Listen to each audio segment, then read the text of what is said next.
Hello, everybody. This is Representative Josh Calloway in the 10th District of Kentucky, and I am honored to be with you here today. And thought I might kick off a little bit of informational type podcast of some sort. We'll just see where it goes. I have a good friend of mine, Aaron Wales, and Aaron has joined me for this tonight and probably will be the person that joins me most all of the time that we can get together. And we'll just see how this goes. I'm really interested in trying to make sure that we get information out to people across the state and in this district and talk about what's going on, what's happened, where we're headed, and the importance really of engaging. And I have always said since I've been in the legislature that I really had no idea what went on in Frankfort until I got there. And to be honest with you, was really passive toward a lot of it. My life was passive toward what was taking place there. And so I'm excited about the opportunity to maybe get other people excited about engaging and being involved. And so here we are trying to get this kicked off, and I appreciate you joining me. Well, I think it'll be definitely a good way to see kind of the divide between, even though I follow politics a little bit, definitely not an expert. We have a small business. I have two kids. So I think it'll be a really good way a good space to see the divide sometimes between what Frankfurt lets out of the building and what I'm able to absorb and what you experience behind the scenes. So I think I think that'll be really awesome. Yeah. We'll see. And I'll try not to be too much of an idiot. So. Well, the thing about it is that don't really have an exact format. I have some things kind of in mind, but we'll see where this goes each time, and maybe as well with the public. If you are interested in specific subjects, things that we could talk about, we'll try to be informational. We'll try to be as exciting as we can be, and not be too boring and wordy, but at the same turn, get information out. Talk about things that are important, why they're important. And there's a lot of issues in our state. There's a lot of issues in our country. And no doubt we are living in a time that is unlike any generation has ever seen, ever experienced from a political standpoint. And I believe that people engaging is the key to make sure that we maintain what we have been given, but also to make sure that we subvert the plans of those that would like to disrupt or change America into something else. And so, and a lot of that, when you think about it, just common everyday people that are living their life, they're seeing and feeling the effects, but a lot of times people really don't know how to engage and how to involve themselves in it. And I use that phrase common everyday people because that's what I am. Right. Yeah. We are to elect one of us to go represent us. By the people, for the people is what it's supposed exactly to be. Right. And so I think it's important that we keep that in the forefront of what we're doing, is that we live everyday lives. We are recipients of policy that we make. Right. And that should be the only thing we're recipients of while we're up there. Well, and I think, too, that people have, over the past several years, then I guess what we would say as normal people, which are the backbone of what America is. They just go about their business every day, working their job, providing for their families, sending their kids to school. A lot of them have had their eyes opened in recent years as to this huge change that's been going on behind the scenes in the legislature and in education and things like that. And without representatives like you that are willing to, blow the cover off of things in Frankfurt or in D.C. with, Representative Massey or different people like that, then, we're going to wake up one day and nothing's going to be the same, and we're not going to know how to fix anything at all. And I think in these last few years, there have been several legislators that have come in, especially into the Kentucky body like you, that have a desire for at least people to know what's going on. We may not be able to change the tide necessarily, but at least we'll know how to fight and how to push back and have a chance of changing what's going on. So. Right. And I think that as we move forward with our state and we've seen the things that have happened. I've made this statement several times in the past few years. COVID absolutely wrecked our country in so many ways. Right. It wrecked our state in so many ways. Andy Beshear did his best to utilize that crisis to enact his thoughts and policies and ideas and to keep us shut down. And through all of that, there was one light that shined through all of it, and that was that parents got to really see what was going on in their children's education. Yes. And they got involved and they got engaged. And we have seen great things happen already as a result of that. Yes. But I truly believe that that was a gift that was given to us by God, the opportunity to see what is going on, get the transparency, and it brought parents back to the engaging in their child's education. Yes. And then they realized how politicized that education had become, and parents began to involve and engage in politics. Right. Does that make sense? Yes. Well, and I think if you think back just maybe a few years when they changed or tried to change the math to Common Core or whatever, a lot of parents, that didn't really actually help math get any better. It doesn't seem like testing scores haven't gone up, proficiency hasn't gone up in any demographic. Right. It was supposed to be targeted to allow minorities to be more proficient in math and to be more equal to those who are in the majority. And none of those things have happened. But what did happen is that parents who did try to help their children with their homework and things like that were tuning out because they couldn't understand math. So part of that was calculated to make parents dependent on the school system to teach their children. And, parental involvement has always been an issue anyway. Yes, sir. But as you're saying with COVID, then there was no choice. Right. They were there in the room. They were hearing things happen, and they couldn't believe what they were hearing. Some of them, their last experience with school was, some of them 10 to 15 years before, depending on if they're college educated or not, or, how late in life they had children, obviously. So their memories of school were so vastly different from what their children were experiencing. And they know all of the challenges that they faced in life already. And it seems like their children weren't being taught how to face those challenges. Right.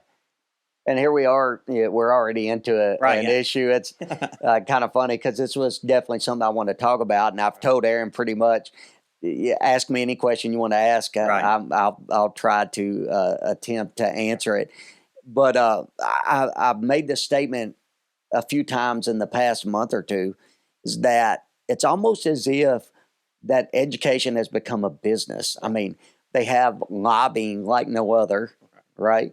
They have structure and internal structure and loyalty inside of the system, especially when it comes to a lot of the woke agendas that have been being pushed, unions and things of that nature.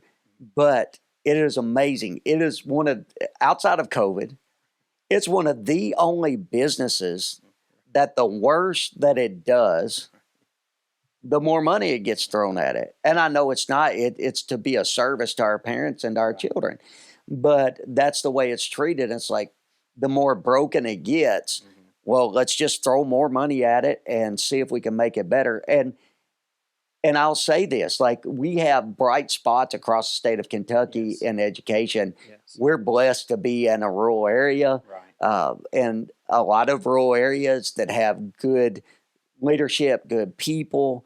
But we know in the urban areas what's happening. And we also know that the urban areas, a lot of times, are leaders in where education is headed as a whole. And so where they go and what they do, many times it seeps out into the rural areas, and then what is unacceptable becomes accepted, and then the exception becomes the rule, and it's a snowball effect. And like you said, we wake up one day and say, how do we get here, and how do we get out? And we find, somebody like Jason Glass, for instance, he is the education commissioner. That's correct. Appointed by the Board of Education, who is appointed by the governor. Is that Correct. correct? So someone like him, they have this thing that they call guidance, educational guidance that comes from the Board of Education or comes from Jason Glass. Yes. And all of that is not framed around rural school districts that are doing well, or even urban school districts that are doing well. Right. All of that guidance is framed around school districts that do terribly. Right.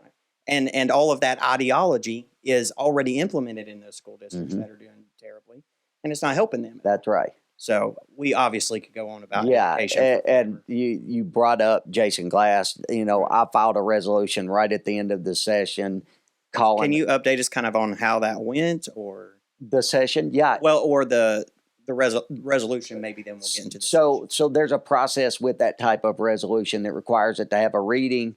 And so it was a timely thing more than anything else.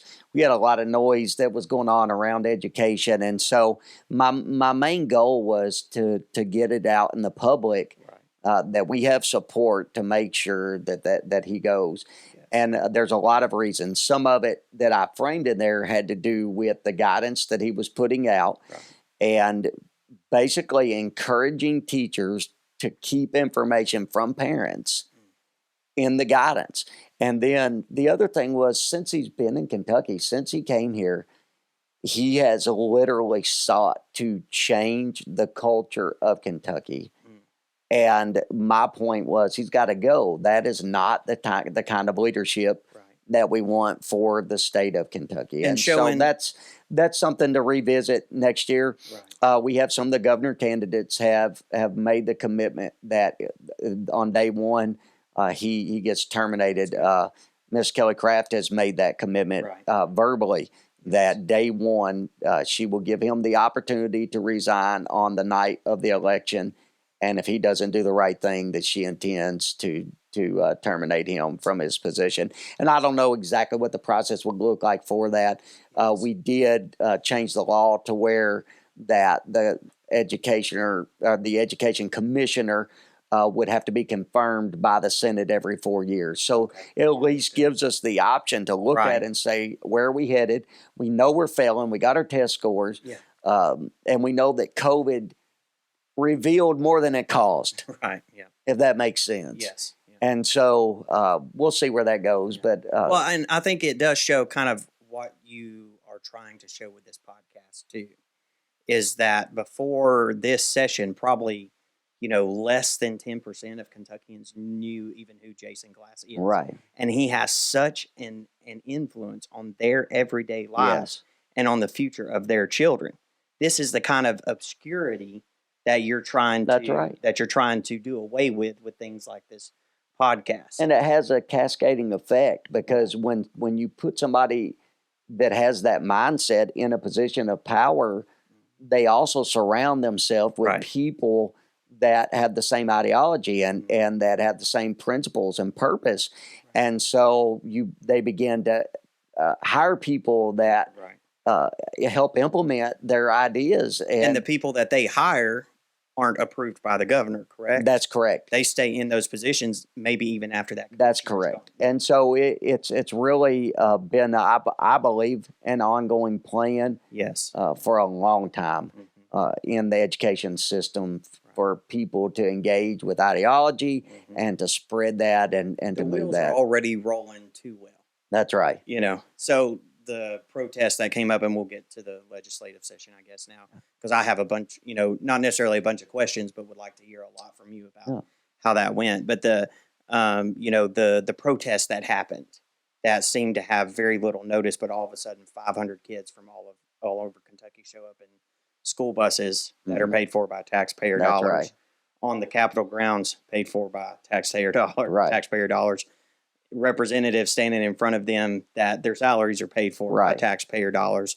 And there's so little information to the taxpayer that was going to happen, but it all of a sudden comes together so quickly. Yes, sir. It's showing that there's already mechanisms. That's right. Whenever they talk about systemic and systematic things, that's what they're talking about. That's exactly what it is. I actually, kind of interesting you just said that. I've got some information that was emailed to me yesterday that in regard to the buses, Mm-hmm. the cost that was associated with that Right. for the state of Kentucky through Yes. Jefferson, just from Jefferson County alone, Right. how many buses they sent, how many students went. And it also has some sign offs on the excuses. Mm. And even in some of those where they have to give reasoning, Right. it says to protest SB 150. Yes. Yeah. You know, so it's definitely an organized system. Yes. And we have to decide, Right. where do we want Kentucky to go as a state? Right. What do we want Kentucky to look like? Yes. And we craft policy that implements those things. And this is why great power is given to the legislature, and why this whole process that played out over this time was, a little bit probably frustrating for Yeah. you. And so maybe we'll start there with you. You had worked on a bill, I believe it was HB 173. Is that correct? That's correct. For a while, and did that kind of get the ball rolling on these these education reform bills, or education or parental, however you describe it? I'm kind of in the dark a little bit. Yeah. But parents being able to have oversight over what their children are learning. Is that the bill that kind of got it rolling? Is that what? So that is kind of what happened. I had intended to file that bill sooner in the session, and it just didn't work out because there were some things that we were working on Right. inside the bill and we weren't ready. And it did. It started the conversation Right. in the public. This is what I have done in the past. I have a lot of times thought about policy, talked to colleagues, looked inside of what was going on in the realm of the legislative session, and then tried to file a bill that I felt like I could possibly get across the finish line. Right. Okay. Not necessarily what I wanted, but Right. what I thought we could get. Mm-hmm. And I decided this session that I would reverse that policy for myself. Right. Said, I'm going to start filing the legislation that we want. Right. And let's have a conversation about what we really want to do. Right. And then what happens is it reveals the roadblocks when you can't get there. Right. And then you get to have conversations about what's holding us up from Yes. doing what we really want to do. Right. Okay. And so that's what happened. I filed House Bill 173, and then Representative Baker came in and filed House Bill 177. Okay. There was a parental rights bill as well. Several people had done some work on that, but he championed that bill and worked hard, very hard on it. And to be honest with you, it was very revealing for him and myself both, the oppression, and I use that word from a spiritual standpoint. I know I got called out by a colleague of mine about how dare I use the word oppression being Yeah. a white male, but from a spiritual standpoint, it was a battle, it was a war, it was pressure, because we're dealing with our kids, and I believe that it's such a weighty subject. Mm-hmm. So he filed 177. I'd already filed 173. And then there were some other bills that related to.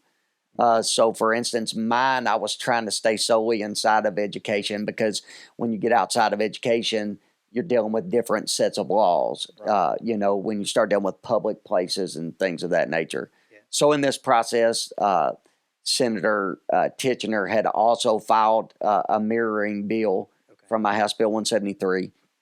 And then she filed Senate Bill 115, which dealt with adult-oriented sexually explicit shows. What they were calling the drag show. Correct. They were calling the drag bill. And so she did that. And then Representative Bill Wesley had filed, I believe it was House Bill 30. Okay. And that was primarily what we call a privacy bill, but people call the bathroom bill. Okay. And it dealt with keeping people of the same sex in the same bathrooms, locker rooms, overnight stays, anything to do in the education realm. Right. So just as kind of like a bigger picture, Senator Titchener is from which county? She actually has part of Jefferson County. Jefferson County. Yes, okay. sir. And then you're from Breckenridge County. And she has Oldham as well. Representative Baker is from? He's from Pulaski County. Pulaski County. That's far east. Correct. Yeah, the Somerset area. And then the other one that you mentioned, Representative Wesley. right? I don't remember the exact county that he is from, but he's far east as well. Okay. So you literally have people from all over the state filing legislation centered around these kinds of cultural issues, right? So I'm asking this because it didn't seem like that initially the messaging coming to us through the media, which I'm guessing maybe is from leadership, was that this was ever going to be an issue during this session. I think the way they framed it was, what I read was that it was going to be kind of a cleanup session, before, I guess, elections. But it seems like behind the scenes, then there were several legislators in the Senate and in the House of Representatives that were really focusing. This was a big issue to them, to their constituents. And that is the case. There was a couple things in regard to that. One is that when we came into this session, leadership, we have been through COVID. We have been through special sessions. We had the tornado. We had the flooding. So there have been a lot of things going on, and leadership really did want to just look at laws that have been implemented, see where we need to make cleanups, and start planning for our budget year next year. And so we worked through some of those conversations, but also we had decided as a whole, as a body, that we definitely wanted to address the issue of that was in House Bill 470, and that was Representative Decker's bill that dealt with gender transition for minors. Yes. And that we wanted to do something around parental rights. Right. Okay. So those were overarching issues that we had agreed kind of as a caucus. And so we kind of divided and conquered. We had some people that took the lead on some things. Some of us were out doing separate things, but trying to attach it to the whole. Yes. So there was a lot that was going on behind the scenes, even through September, October, November, before we went into the session to get ready. As if you saw House Bill 470 that Representative Decker did, I mean, there was so much research that went into that bill, trying to make sure we protect our kids in regard to gender transitions. And so what the media immediately did, they immediately jumped out there and said Kentucky has its first Don't Say Gay bill filed. Right. And so, and to be honest with you, there's some people that just want to stay silent, even if they support where we were headed with the bills. There's some people that don't really want to jump out there and be radical on those issues in public. So the media really got to set a lot of the narrative about what was going on. Right. And when you say some people, do you mean kind of the people that control the language coming out of the legislature? Is that who you're talking about? Or just individual legislators? Individuals, and then maybe even as a whole from the legislature standpoint. Okay. A lot of times it's just set the goal and go get it. We're not going to try to combat the media. Okay.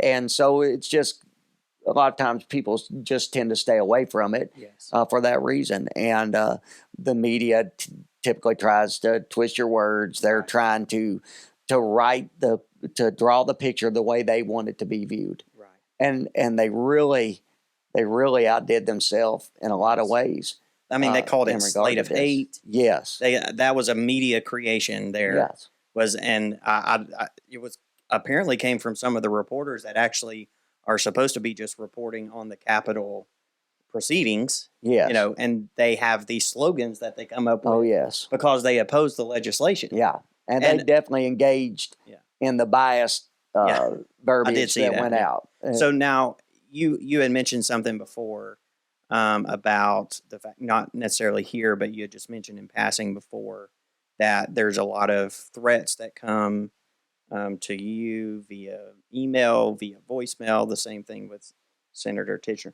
Did that start as soon as the media got on their messaging campaign? It did. Or when did that start? Okay. It started as soon as they got on it. And to be honest with you, there are things that I would have loved to play in public just so the public could see how some of these people really act. Right. I couldn't because of the filth.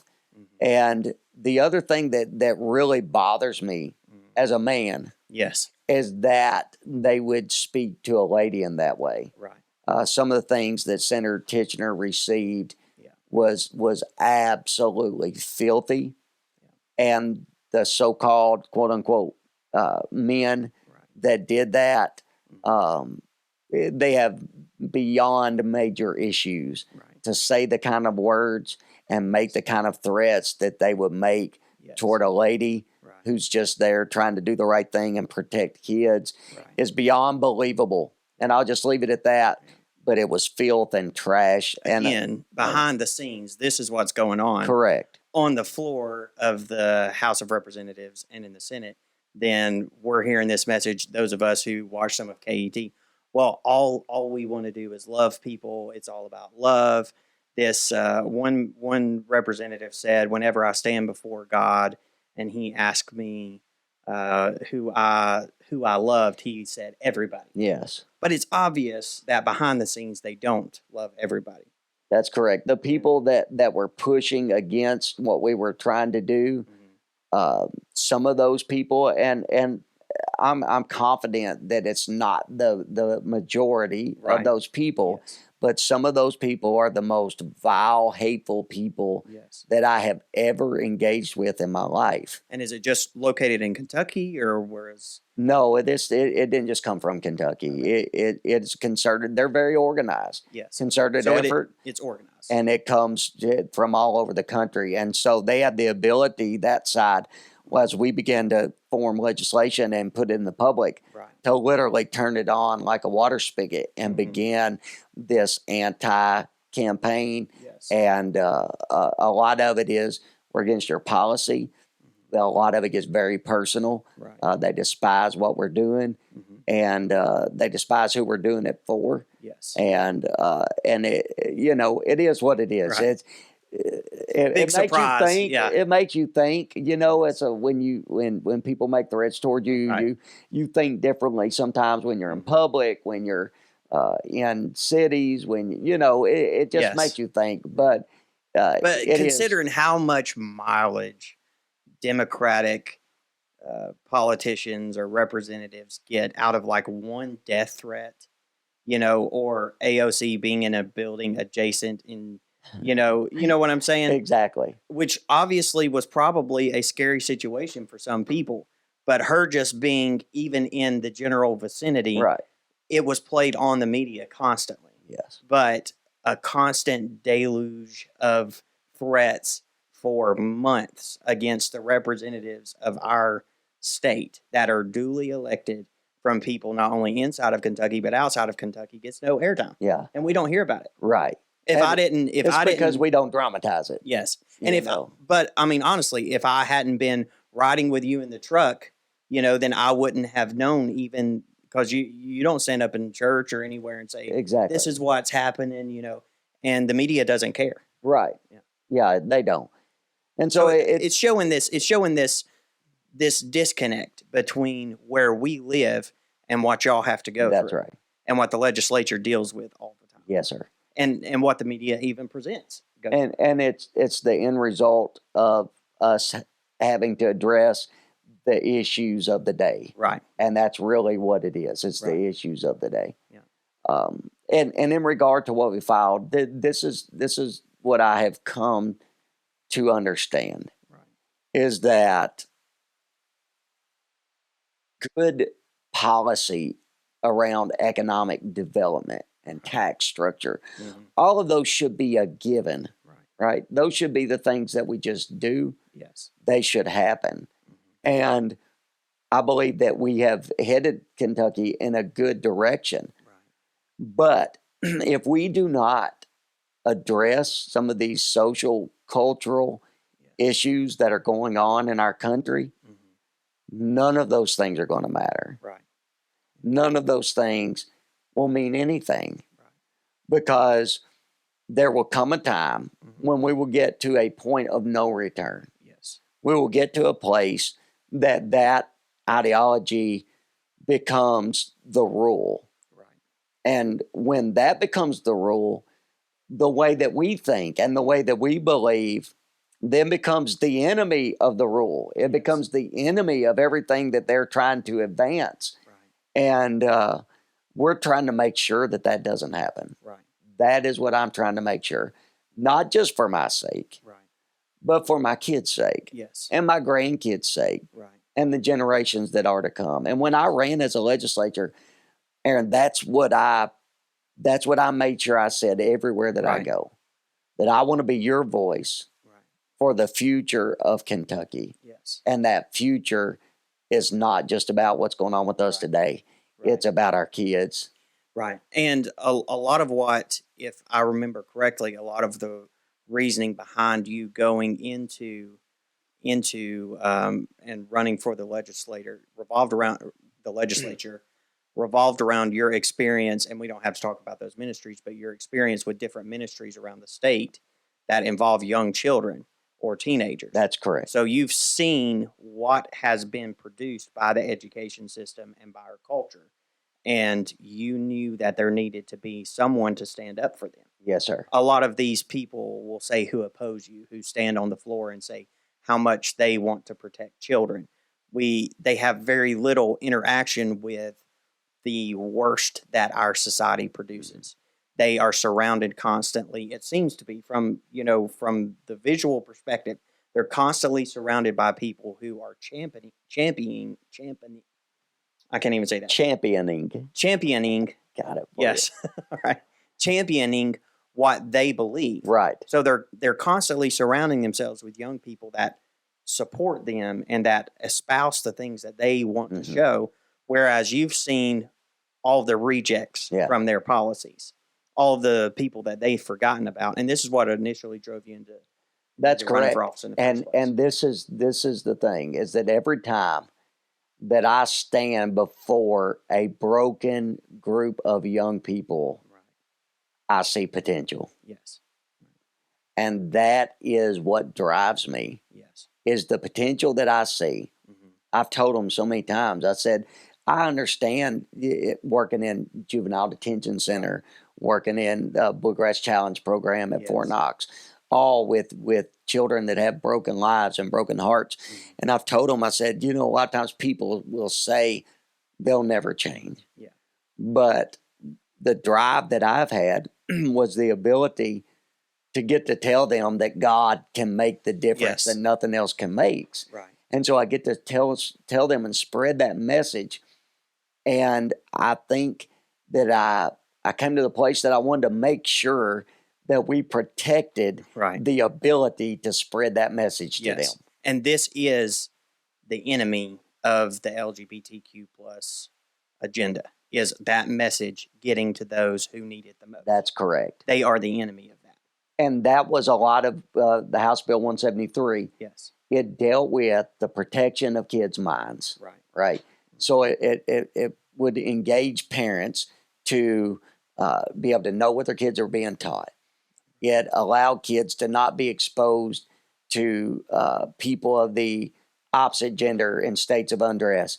It allowed parents to see what type of in the curriculum in regard to anything they were being taught beforehand.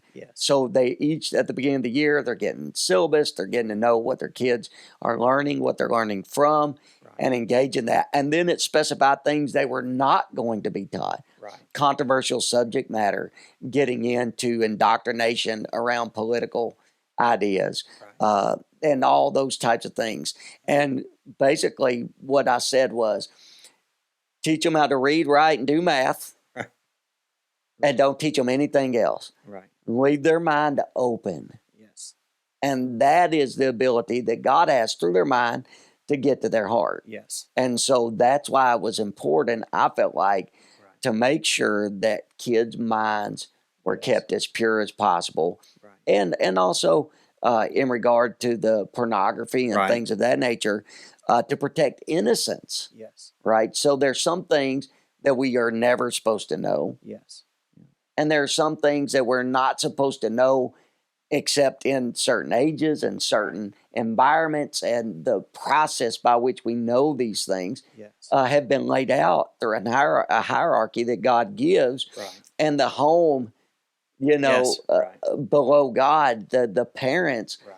are there. And then when you have kids who don't have that kind of environment, to make Yes. sure that there's not a system out there that just Preying on them. preys Yes. on those kids. And I mean, there are studies, it's hard to find information sometimes on the percentage of children that are indoctrinated into these, trans ideologies that are from single parent or no parent homes. It's hard to kind of find some of that information. I don't know if you have that information, but for just a regular person, that's kind of hard to find. But they do prey upon them. Yes. Yes. And No doubt. whenever they are confused or they lash out or they go through issues and commit crimes and things like that, then they get put into the system, and the people that would normally champion them if they transition forget about them. Yes. And that's where the church comes in. That's right. And so for years, then the church has been cleaning up the messes behind the ideologues of the Democratic Party, the messes that they create in the projects whenever in the 70s, and we could go through all this, through history, Right. but the messes that they have created by their horrible policies, which all of their policies are terrible, right? Then the church has been cleaning up. Now, as you know, and this is a discussion for another time, as the church has degraded in its ability to do those things because of leaving the Word of God, then we've failed in being able to clean up all those messes behind them. Well, this is what I would say in regard to that, is that government is not the end all be all answer, right? Yes. And this is what I believe. We could talk about fentanyl. We could talk about 1,000 different things. But I think churches, communities, and compassionate people keep government out of the way. Right. That is the answer. There's no way that government's going to fix all of these issues that we're dealing with today. Right. It's going to take churches, communities, and compassionate people that want to reach out and they want to help people and they want to guide people.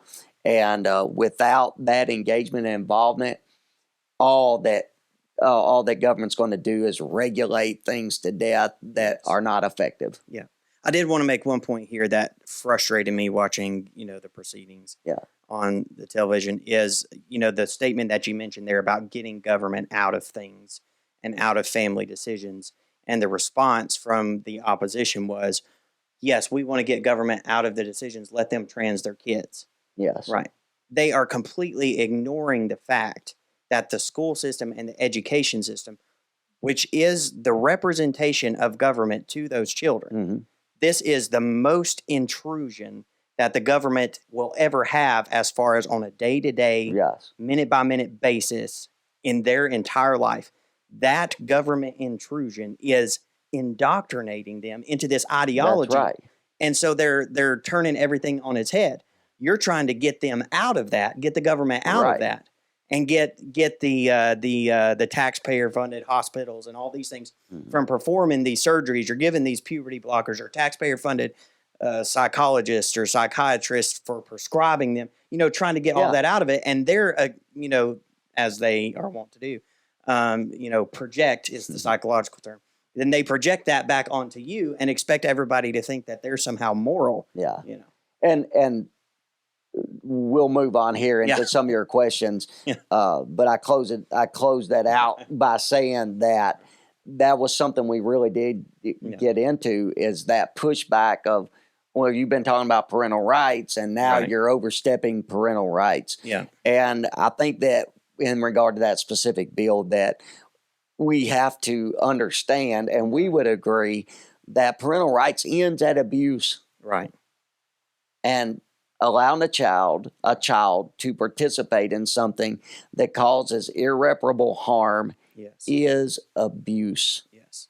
And so we stop it right there. Right. And when we end it at abuse, it makes it clear and plain. And this was in your bill, correct? Was what abuse is in reference to this. Is that correct? Or in one of the bills? It was in the House Bill 470. 470, yes. Okay. And so the other bill that I specifically had filed was House Bill 174, and that was the constitutional amendment for school choice. Right, okay. And that's the other thing that plays into this topic of discussion, is that when Kentucky does meaningful, for real school choice, we will help fix a lot of these issues. Right, okay. And school choice is not an either or. Right.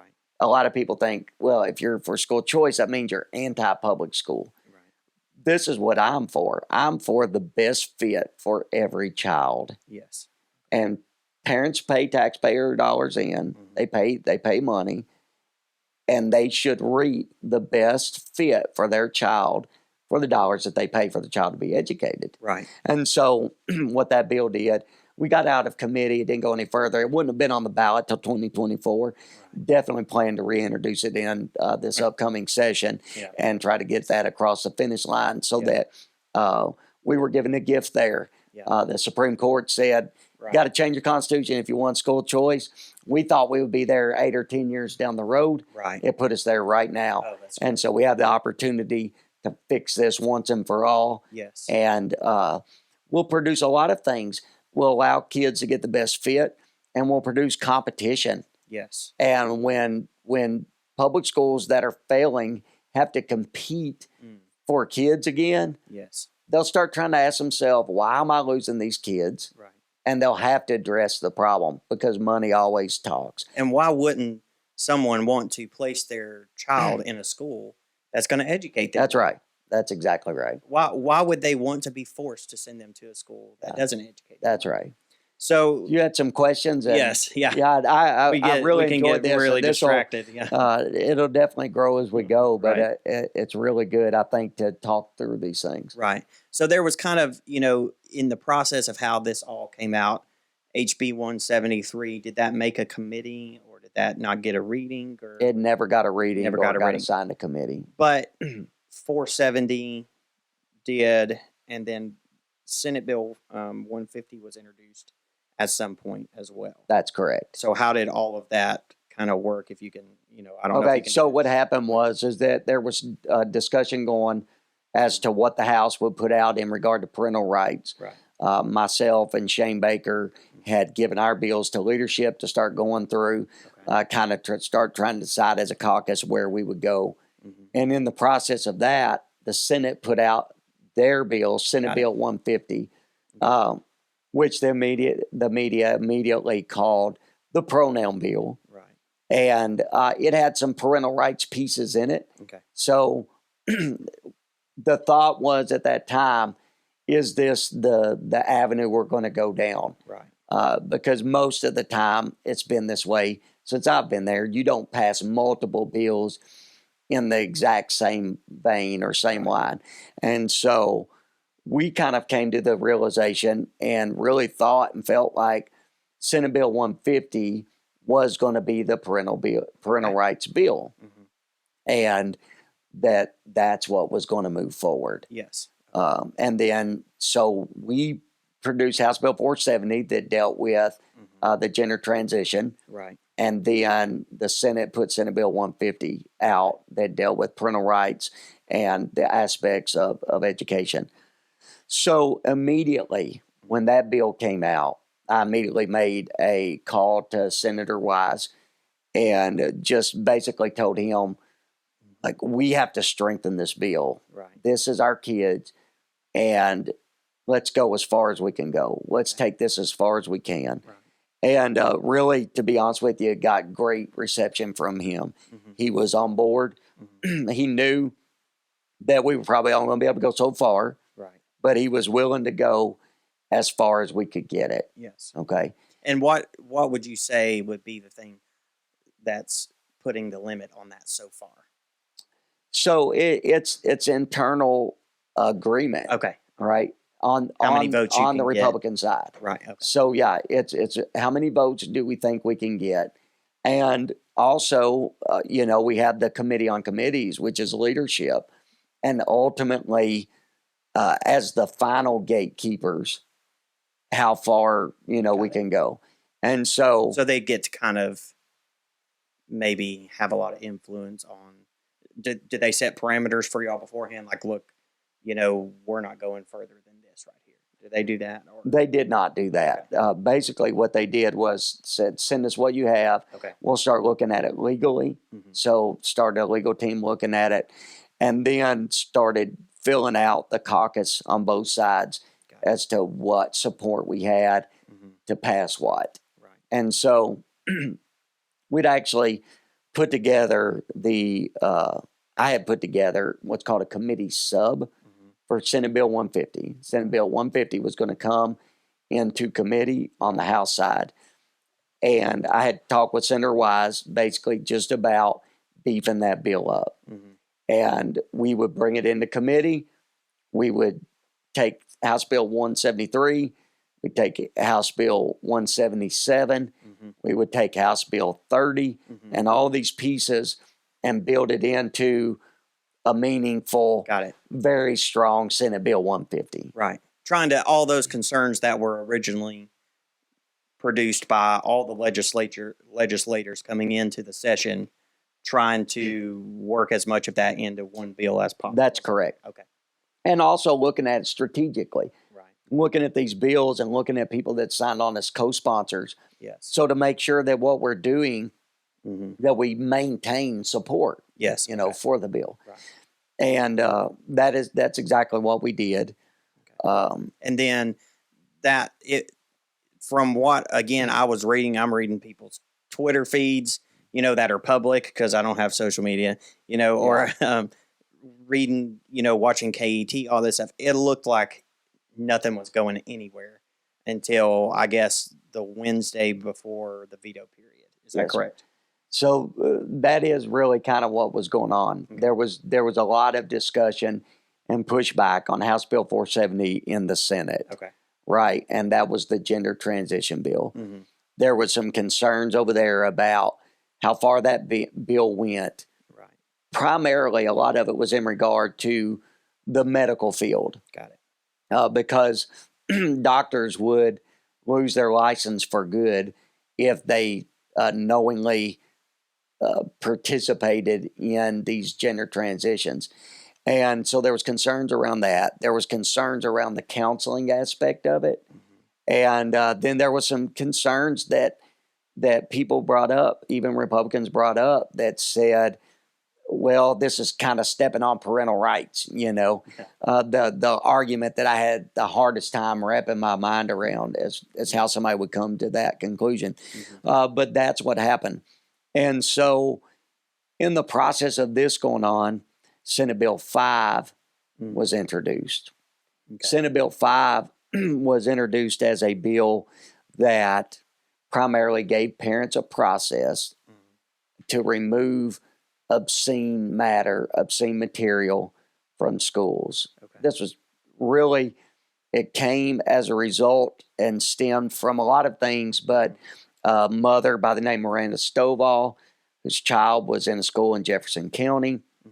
A child was exposed to a book called Gender Queer that actually depicted sexual acts, just things that. And how old was her child?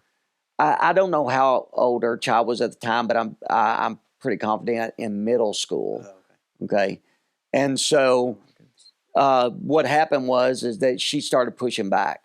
She ended up getting an attorney, fought through the process, and the school board of Jefferson County had put together a board to hear this case, basically, and to rule on it. And the entire board ruled that this book needs to stay in the schools and that it has literary value and, that they were fine with it staying there. And so she had continued working, and we got Senate Bill 5.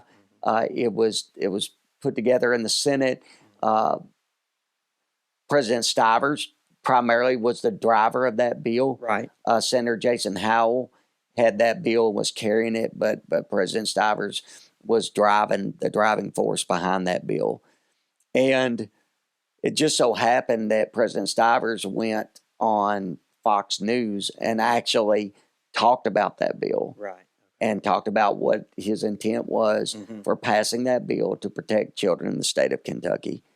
And so because of the infighting on House Bill 470, and because House Bill 173 and House Bill 177 wasn't going anywhere, and because Senate Bill 150 wasn't going anywhere, because some of that had been added into House Bill 470, it looked as if that we were not going to be effective in addressing these issues. Yeah. And so I made the decision to file amendments, taking all these good bills and file these as amendments to Senate Bill 5, because I felt like it was the best vehicle, and it was in the same vein of education and protecting children and parental rights. Yeah. That this was the place we could get it all done.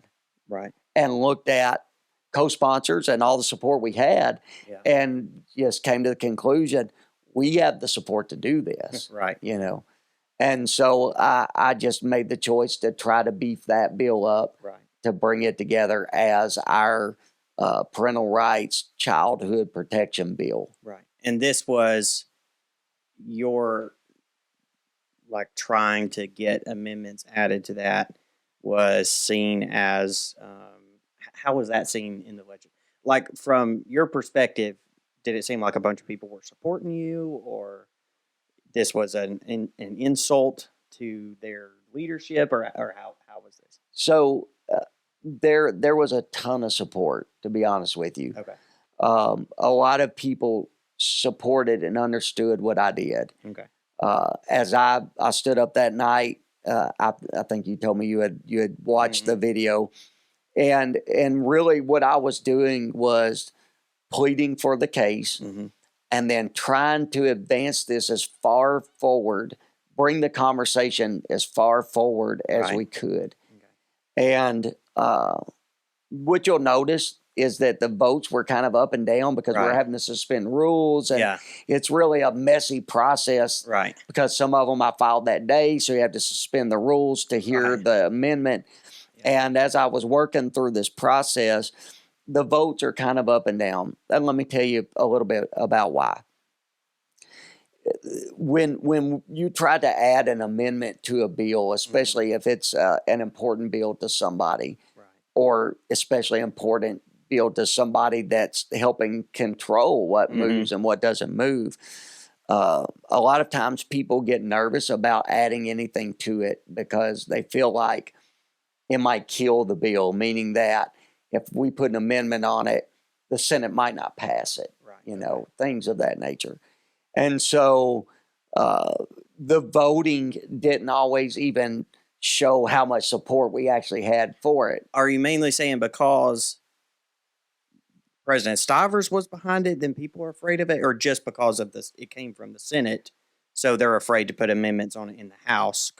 Both. So you have both of those things that are strategic. You have to figure out, can you move it forward if I put something on it? Okay. Typically, you try to get the sponsor of the bill to agree to the amendment. So I had reached out to Senator Howe. I'd reached out as well to President Stivers and just let them know what I was going to do. Right. They didn't tell me not to do it. They said they understood. They understood why I was trying to do it. I do know that some people in the House have been told, if you put amendments on that bill, it's going to kill it. And then you're going to go home without anything.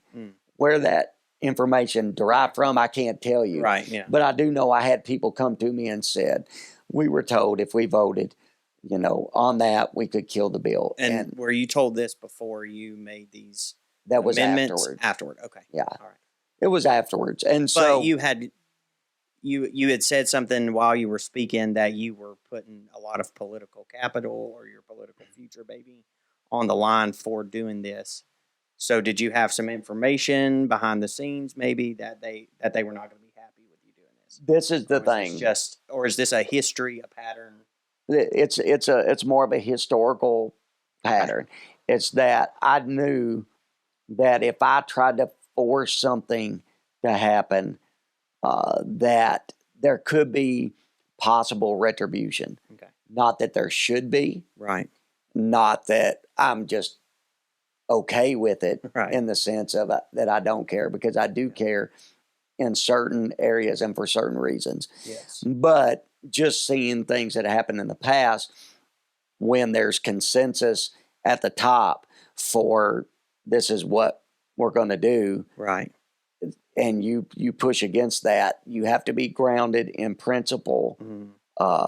And that's where I'd come to. I just felt like there's no way, no reason why in the state of Kentucky, with a super duper majority that I call it, Right. that we should go home, not being as bold as we want to be Right. in protecting our kids. Yes. And so that's where I came to. So you would say, like, in the past, because when did the Republicans come into power? 2016. Okay, so in the past, then the Democrats would have, you know how Democrats are. They always have their stuff together. Right. So they're always presenting a united front, even though they may be like clawing each other's eyes out and, behind the scenes. So you would say that they're always presenting a united front. Whenever the Republicans came on in 2016, did that seem like that they wanted to continue that? Even if it means something this vital about our children, not getting pushed through? Does it seem like they're just operating business as usual, basically? Well, it was very revealing. Okay. It was very revealing. So let's do this. Let's walk through what happened. Okay. All right. And get to the end where Okay. I know you have some other questions there. So Just a couple. this is what happened. I made the appeal that we would do all that we could. Really, after it was over, I knew I'd done what I was supposed to do, and seen so many people stand, and even people that were afraid of killing the bill. Yes. They were supportive of Right. what we were trying to do. Yes. And so, in the process of what happened, we got done that night, and literally was up almost the whole night. There was so much work that happened that night. Right. So many people were working on ideas, and things began to come together. And it was really miraculous. All I could say is that God Right. somehow brought all these pieces together. Yeah. And Senate Bill 150 that we thought was dead was resurrected to life. While I was giving my speech on the House floor on Senate Bill 5, Senate Bill or House Bill 470 was literally being gutted. Yeah. Right. And so things happened that allowed that bill to be placed procedurally on the table. Right. A motion was made for that. And then we went into the night trying to come up with ideas with different people working on them, and so many people that did, and came in the next day and everything came together. Right. In Senate Bill 150, we were able to put the gender transition bill into that. Right. We were able to take some pieces from all of these good bills, with the exception of Senate Bill 115, which was dealt with the sexually explicit shows. Right. But we were able to take some pieces of these other good bills and really put a bill in the state of Kentucky that is not near as strong as I would want it to be. Right. But it has a section in there that says straight up, kindergarten through 12th grade, that gender identity and sexual orientation cannot be taught. Yeah. And that is some of the strongest language in the country. Yes. And so that piece of it was really a great piece. And then after that, we went into the veto period. Right. And of course, there was a lot of melting down by media people and, the Democrats. Like, we all saw that on KET. And, yes. And, heard the chants and all of these things. And again, a high amount of organization. And it seems like on the Republican side, some dysfunction, some arguing, all of these things. But miraculously, despite all their organization, despite all of the obstacles that y'all faced, the Lord put it together. Yes. And brought this to pass. That's right. And so you're referencing the veto override day. And it really was. It was the day before the last day of session. It was really interesting to see what happened. Yeah. The organization behind what took place. And I was like, well, we've been going a while, but you know what? This is this is important, good conversation to have. The organization behind what took place, as you referred to, in the system. So not just groups, but even our school system, right? Where they brought these buses out with kids that were protesting what we were doing. Mhm. And we had on that Wednesday, Right. we had in the rotunda a little rally. Yeah. And it was really great to see both sides and what was happening and what was Right. being portrayed. Mhm. And to get to talk to some of those people Right. and show them our heart. Because the media, a lot of times, they try to paint us all in this broad stroke that Yes. we're evil and that we hate people and we're anti-human, almost. Right. Yeah. And so they got to hear from our heart that we're trying to protect you. Yes. We care about you. Right. And we want to make sure that nothing happens to you that is irreversible Yeah. until your mind is completely developed and you get the opportunity to make choices based on truth. Yes. And so we got to spread that message Right. on that day. And you saw 19 people, I think, got arrested. Yeah. That day were taken out of the gallery because they wouldn't stop chanting. Right. We couldn't even do business. Yeah. We're trying to do business. They're so loud Mhm. that you couldn't even hear people with microphones. Yeah. And you saw the Democrats give a lot of speeches on the floor Yeah. that day, promoting Mhm. what they were doing. That wasn't promoting dissent. Right. They were promoting rebellion. Yes. And it was actually, They're trying to disrupt the procedure was- because they can't win. yes, it was Right. very desecrating to the people's house. Yes. Right. Which if Republicans were to do that, then those same Democrats would have been calling for their arrest and saying that they're obstructing the people's work and all this stuff. But if the people that they support are doing it, then they're getting the ACLU involved, and you see kind of the machine that's behind. I mean, Absolutely. they were on their way to the jail place, and people were tweeting about the ACLU headed to help them. Oh, yeah. And Yeah. and I wonder personally, again, not being a legislator, not being just having to live my life every day, go to church, go to jail ministry, do these things. Right. I have to wonder why they rush to the aid of those people who were obviously doing things that they shouldn't have been doing. Yeah. Or given ability to go away. But whenever detransitioners come into the house, whenever people that are, regret having abortions, whenever they would come and maybe testify or anything like that, then they don't have the time of day for them. Yes. There's no plan in their grand scheme of things. There's no plan for helping detransitioners. Right. Because it doesn't advance the agenda. Yes. It just doesn't. And so they have to suppress. That's right. Right. And even on the Republican side, it's amazing how many of these people that would cry and would beg about supposed harm that's going to happen to me if you don't allow this to happen. And then people that have had real harm, They're sitting right there. sitting there, Yes. begging people to hear what they're saying. Yes. And it's almost as if that people are deafened to what's being said. And so, which kind of brings us full circle a little bit, kind of to where we see, even maybe well-intended Republicans are keeping that obstruction up between the people and what's actually going on. Which is again the reason for you doing this podcast. And that's what I said when I spoke. I said, I ran for office based on what that other guy put on that board, on the voting board, right? Right. And then I ran the second time based on what I've been putting up there. Right. And I feel like that we have to somehow start getting people to understand what never makes it there. Yes. And why. Yeah.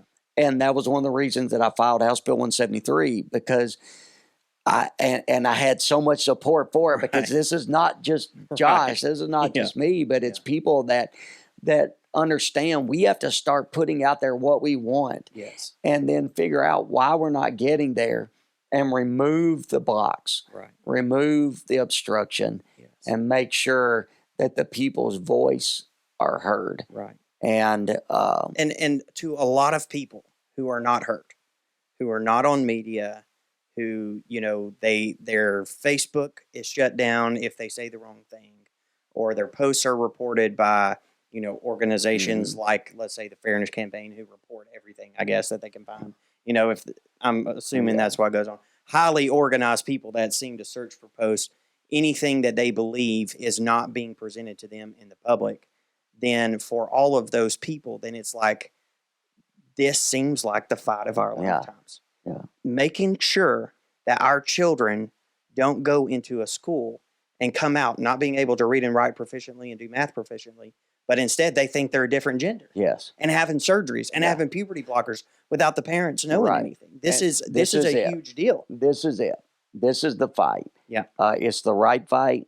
It's the timely fight. Yes. It is the issue of our day. Mm-hmm. And it really, anything else that we do, if we do not address these issues, they will not matter. Mm-hmm.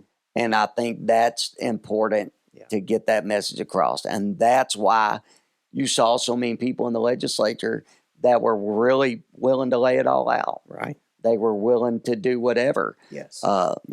Representative Rayburn to jump out there and to challenge a call that was made. And people like that that are looking at what's going on, and for 16 people to go on the board and challenge the status quo. Right. Yeah. I mean, that is huge. And I think it really highlights why this is so important. Yes. And why that we have to fix some issues that we're dealing with. And with this being such a monumental issue, you facing all this pushback and just doing everything that you can, then you received in return, which became almost, I guess, kind of national news, based on whose Twitter accounts, I guess, are national. Then you were removed from your committees, which were Education Committee and Agriculture Committee. Yes. Is that correct? And so basically what happened with that, after we got through the session, we were pretty much, everything was done. We had passed the last bill of the day, was told that we were done for the day, with the exception of some enrollment that need to take place. And so I actually have some of my family there, so I get up and I start walking out. Right. And I'm leaving, and while I'm leaving the place, talking to my wife, I'm just about to walk out the door, and I get a text from a person that I'm affiliated with, who was watching the session, and they asked me if I knew anything about committee assignments changing for me. And I text back, no, I hadn't heard anything about it. And they said, yeah, I believe that something just happened. I heard your name mentioned in committees. And so I went back into the chamber and went to the clerk's desk and just asked for a report out on the committee, on committees. And basically that is both leadership teams who makes most of all decisions that are made. Right. Basically, readings on bills, committee assignment on bills, individuals, committee assignments, they're the people that make that decision. So I got a report out from their final meeting of the day. Yes. And in that report out, I was notified, that I had been removed off my committees. And that got posted, that was posted by, I think, by someone from Courier Journal before, maybe, was that before you knew about it? Or, I mean, it was posted pretty quick. It was like right in the process of, I was finding out, they were finding out. This is if I wouldn't have got a text from somebody watching, I would have found out by the media. Yeah. Okay. That's how I would have learned about it. Okay. Yeah. That's pretty crazy. So again, from an outside perspective, being, if I can I hate to, take up too much time here, but if we can take it back to something like, let's say, abortion and how it became legalized across the whole country, whenever many of the states were implementing legislation, we're in the process of implementing legislation to ban abortion. And the people who were behind abortion, which is the murder of unborn children, if we want to be honest. Exactly right. Something despicable and barbaric. Yeah. I can't even, it's hard to imagine I know it. that for 50 years we murdered over 1 million babies per year. Yeah. And this is the status quo, conservatism, keeping everything in the dark, kept that there. Yeah. Right? Behind the scenes, then the Supreme Court brings this Roe v. Wade up.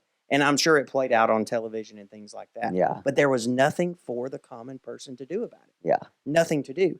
And in this case, if we're going to fight this fight, we have to know so that we can all fight That's together. right. If you get it in closed rooms, behind closed doors, I don't care who it, again, from my perspective, don't care who's behind the closed doors, if they're Republican or Democrat, we're going to lose. Yeah. Conservatives are great at playing political games like this. They score points, but they can't win the game. Mm-hmm. The Democrats always win the game. Yeah. They always have a strategy to win the game because they don't care what rules That's they have right. to break. They don't care who they have to threaten. Nothing. They are in it to win the Yes. game. And until we're in it to win the game, that means letting us all fight, letting us all, I'm saying in a political sense, Yes. letting us all participate and get behind and work and labor, then we're going to lose. Yeah, I agree 100%. And this process of what happened really brought some things to light. Yes. Okay. Okay. And I think it was helpful for me to kind of see where to go, Right. and what to do, and You find how out to who look your at friends it. are. Yeah. And you do, Right. and I think that was one thing that maybe wasn't calculated as much as it could have been or should have been. Right. Yeah. Because when You would think everybody would be, if they're Republican, most everybody would think this is a good thing to protect children oh yes, from having puberty blockers right, put into their body without their parents knowing, right, or even at all if they're a minor, that are irreversible. And I kept hearing them say puberty blockers are reversible, and they have no evidence to back that's that up. right. And so you're right. You would think You would think that. And in a lot of cases, I believe that is the way it is. Right. It's the process Right. that's broken. But the votes show a great majority of Yes, support for those yes. things. So The votes, like you're saying, the process is sponsorship, what's holding this up. and it's the process. Yeah. And I think that's really the message for people to take from this. I've been asked about it 1,000 times. Yes. What happened and why, Right. Yeah. and what are you doing about it? Yeah. What, and there's a So lot is there something that we can do to help fix the process? There's a lot of people that already are. Okay. I think that making sure that your voice Yes. is heard, that you expect for your voice to be heard through my voice. Yes. And so I have to be able to engage and participate in committees and things of that nature for that Right. to happen. Yes. And so people can absolutely reach out and support me in that. A couple things about that, just to frame around it and maybe bring this to a close, is that Maybe. in up until 2016, for decades and decades, the Democrats had ruled the House and the Senate. They, especially on the House side, but they had ruled there for years and years. And they made all the calls. There were so many good pro-life bills that were brought by people that literally couldn't even get a committee hearing because the Democrats wouldn't hear them. They just pushed back on anything conservative, anything social, any of those issues that didn't advance their agenda. They pushed them back. And people make this statement a lot of times. They're like, man, Democrats are really good about sticking together. Right, they stick together. Yeah. This is what they did and what they do. They demand public agreement, right? I got you. From their party. From their party. Okay. So it's like you go out here and when you get in front of people, you say what we're saying and you agree with what we're agreeing with. Right. And most of the time they do. Or there's consequences. And when they don't, Yeah. there's consequences. Consequences could look like a lot of things. It could be that you're punished verbally in front of your caucus. It could be that you're removed from committees. Mm. It could be that, you don't have an office anymore. I mean, there's things that have been done in the past that the Democrats have done that they made sure that everybody showed agreement when they walked on that floor. 2016, they took it over. The Republicans took it over. Mm-hmm. Unfortunately, we're still seeing some of those same tactics. And there's 80 out of 100 members in the House. Yeah. Okay. Mm. The only thing that will keep that healthy is debate, Yes. dissent, Mm-hmm. and allowing disagreement. Yes. It's the only thing. Yeah. There's no other way to keep that healthy. Yes. Because what happens is that if you don't allow debate, if you don't allow dissent, if you don't allow disagreement, then it fractures. Yes. The fact that we disagree on something does not fracture us. Right. What fractures us is when there's retribution Yes. for disagreement. Mm-hmm. Does that make sense? It does, yeah. And so I think it is important that people understand that. Right. Well, and it's obvious that the Democratic Party has forsaken all reason. Yes. So the only place for truth to be debated and revealed is in that 80-member supermajority. That's right. And if certain truths are silenced or there's retribution for revealing, especially very important truths, then it doesn't just create, like you're saying, a fracture in the legislature. Yeah. It also creates fractures in society, because those who may even have a majority in who they've sent to the legislature, they are silenced as well. What they believe is silenced. They may have sent their legislator there for a specific purpose. And because there's no ability for their thoughts to be presented on the floor, then they're silenced. That's right. That's right. And I think that... And it seems like, from an outside perspective, that the Democrats get all the airtime. Yeah. Even though we have sent a supermajority to the House, they get all the airtime. Yes. And they still get say in how things go. That's what it appears to be. Mm-hmm. If they don't want a bill to go through, then it seems like it's very difficult for that bill to go through. And a lot of times what is going on is that there's been a plan. We know we have the numbers. We're going to go out there and just do business, And so that does happen. Yeah. But... So let's just ask you personal questions. Okay. Because I'm interested in the thing there. So you had a meeting. Did you have a meeting with leadership about why they kicked you off? I did. Okay. Did they tell you why they kicked you off? They did. And this is what I will say, is without going into specific detail about what happened. The primary issue was in the process of me trying to appeal to the House to go as far as we could go in protecting our children. Mm-hmm. One of the amendments that I had was ruled as not being germane to the bill. Right. Meaning that it was not in the same context, subject, and title, And so when that happened, and I spoke a little bit about Representative Rayburn a little bit ago. So whenever I was ruled against in that my amendment was not germane, that ruling came from the Speaker of the House, who gets to rule on those specific things. And she challenged that ruling, right? And in that challenging, it requires two people to sign off on a form, just basically saying that you're challenging that and you submit it to the clerk. Okay. There was a new process for me that I learned that night. I didn't know that process existed for that specific thing. Right. But it's in our rule book. Right. It's a part of our rules that we voted on. Yes. That we use. All of us use that rule book. Right. And so the primary issue was that we challenged his ruling Mm. And like I said, I think 16 people voted with me to challenge that ruling. But within the parameters of the rules. Yes, Oh, it's okay. our rules. So you didn't break any rules. No You rules. just challenged at his all. ruling. That's correct. Okay.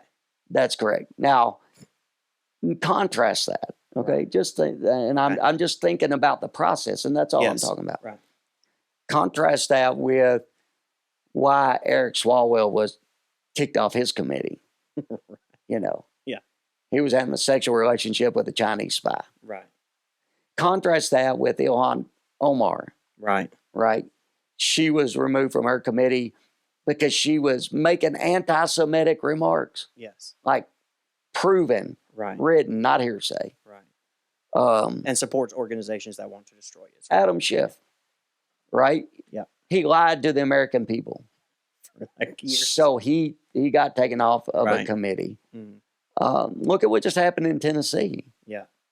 Right? We just came through, a messy time in the Tennessee legislature, and 2 people were actually expelled. Right. Right? This is what they did first. They removed them from their committees. Yes. They have bullhorns on the House floor, Right. chanting, protesting, and totally disrupting And breaking decorum rules. Yeah. Right? Oh, wow. Yeah, I see what So they broke rules. Yeah. And they got kicked off committees. Mm-hmm. I used our rules that we all voted on. Mm. So that was primarily the issue. Right. It was that we challenged that. Mm-hmm. I'm sure there was other things engaged and involved, Mm-hmm. but that was basically what I was told. But the standard for somebody getting kicked off their committees as a Democrat is super high, right? You have to have a relationship with a Chinese spy or break all the rules. Seems to be. Yes. But in Kentucky, with a supermajority, then you work within the rules, and the bar is so low. Maybe even, is it arbitrary? Would you say arbitrary? It would No have clear. It would have to be arbitrary because there's not a rule that says if you challenge the chair, you're going to be taken off your committee. Yeah. That's not a written rule. Yes. Okay. I was told it hadn't happened in over 80 years. Oh, goodness. And this is my response to that is simply the Republicans hadn't had the House for that long. Yeah, the Democrats had it. That's why they demanded. But once they got the power, and so here we are in power and doing some things that they were doing, and so it just goes to show again the system is broken. One of them went on KET and said that it wasn't retribution per se, but that some of the other members of the caucus were pushing them to address us. That's what it appeared as if what she was trying to say. The only thing is I've had 32 members that have reached out to me and just supported me for what I was trying to do. Right. The other thing is that there's also a recording of them with another member they removed from their committee positions. Right. And that meeting that was behind closed doors, and it absolutely says something totally different than what was portrayed on KET. Oh, wow. And so I think it just brings us back to the fact again that we have a broken system, and the only way that we're going to keep it together and keep this body together is if we promote the debate. We promote the dissent. We allow for disagreement and give everybody an opportunity to represent their people. Yes. And so when I make a challenge like that, that's not a personal challenge. That's not a challenge of a position. Yes. My amendment, I very much felt like it was germane. Yes. I had title amendment for it. I had worked with the LRC staff for hours to make sure that we had everything covered. And so the fact that it wasn't germane, I didn't feel like was Yes. accurate. And so when I found out I had the opportunity to challenge that, then I did challenge it because I believed what I was doing was right. Right. And the other thing is that I wasn't doing it for me. It was for our kids. Yes. The people that voted with me, they were not. Nobody was trying to make a name for themselves. Right. We are interested in democracy. Yes. We are interested in good policy Right. that protects our kids and our families. Again, borne out by the votes. Yes. On the bills at the end. And it's obvious that the process can't be just gatekeeping. Yes. That it can't, if the gatekeeping is keeping the majority from getting in the gate and doing what they're elected to do, Yeah. then that's not, we are undermining democracy. That's right. We're not talking about mob rule. Mob rule is the people that are out screaming in the halls, people succumbing to them because they are chanting the loudest or whatever.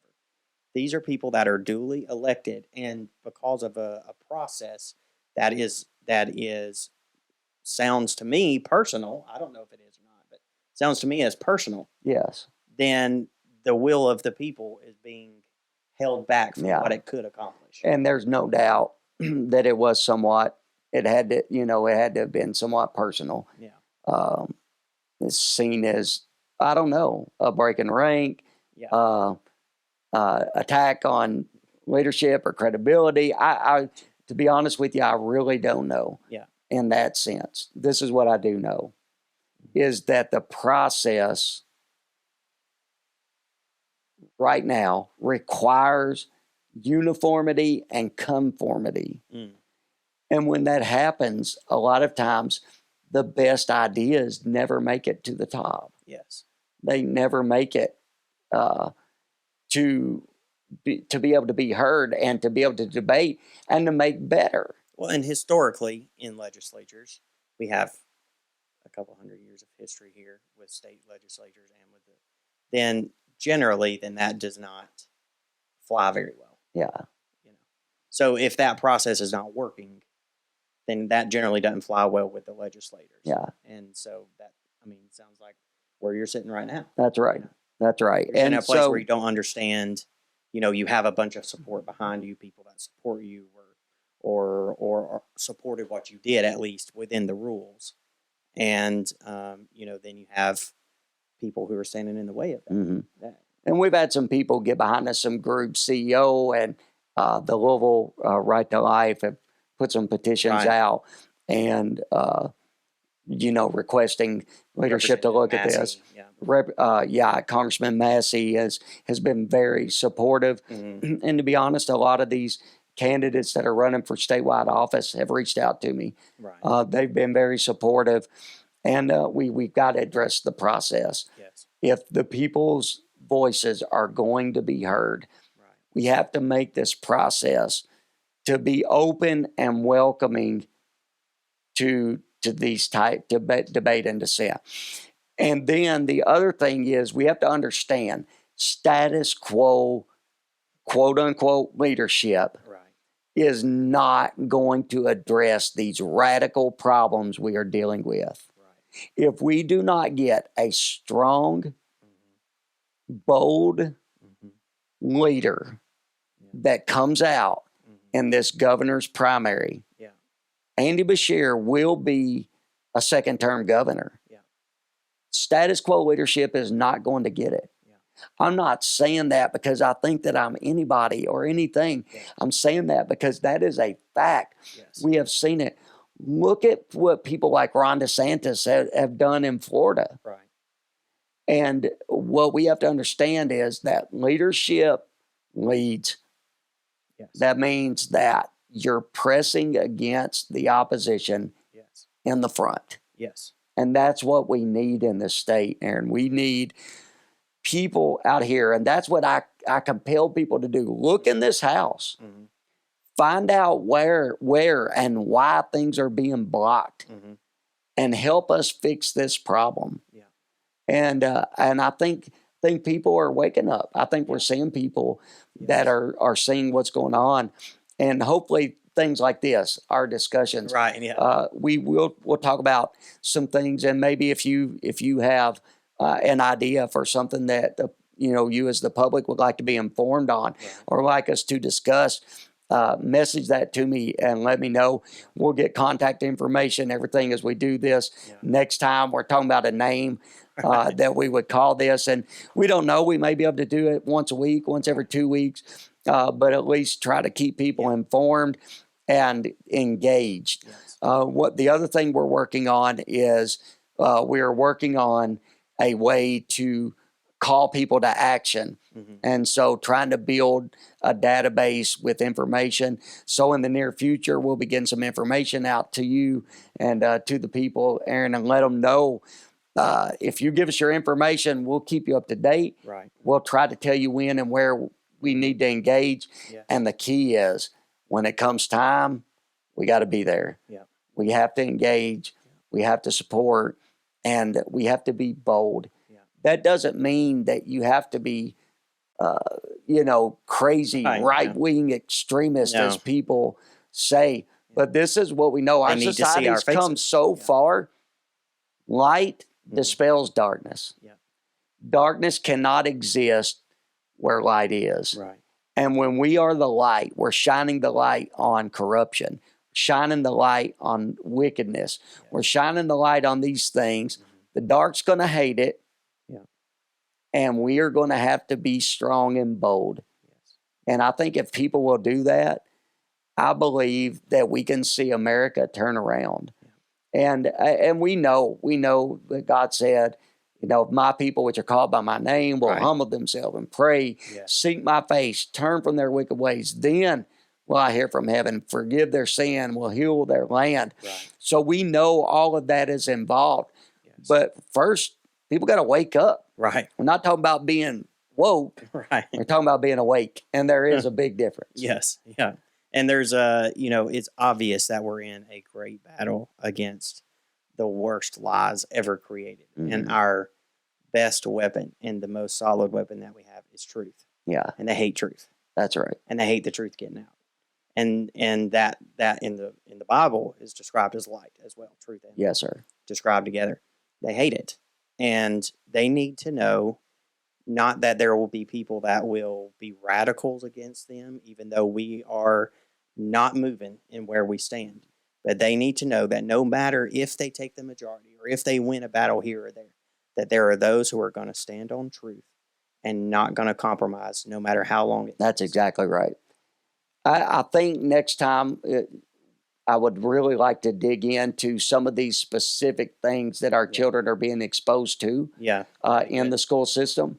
I'm unaware. And in public, in public, Yes, yeah. And so I think that we'll go there. Okay. I'd also like to talk some politics with you at some point, just kind of your thoughts around some of what's going on even nationally. Right. But I think the next time we get together, let's definitely talk about this governor's race. Yeah, okay. And then let's talk about the national scene and maybe some Trump and DeSantis or something and just discuss some of that. But Kentucky could be a big player in that. That's exactly right. And I think it's really been enjoyable for me. We'll try not to be as long every time because I know it's been a long time, but there's a lot going on, a lot going on. And I think the more information that we can get out and people can, knowledge can be power if it's truth. Yes. And so we got to make sure that we get the truth out to people of what is going on. And I'm an open book. Ask me any question. I'll be glad to answer it. I try to do it with wisdom. There's a lot going on.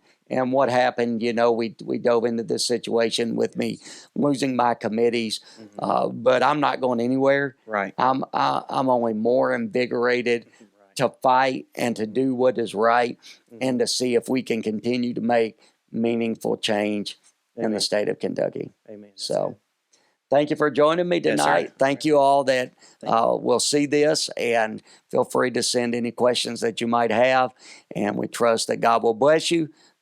Thank you and have a great evening.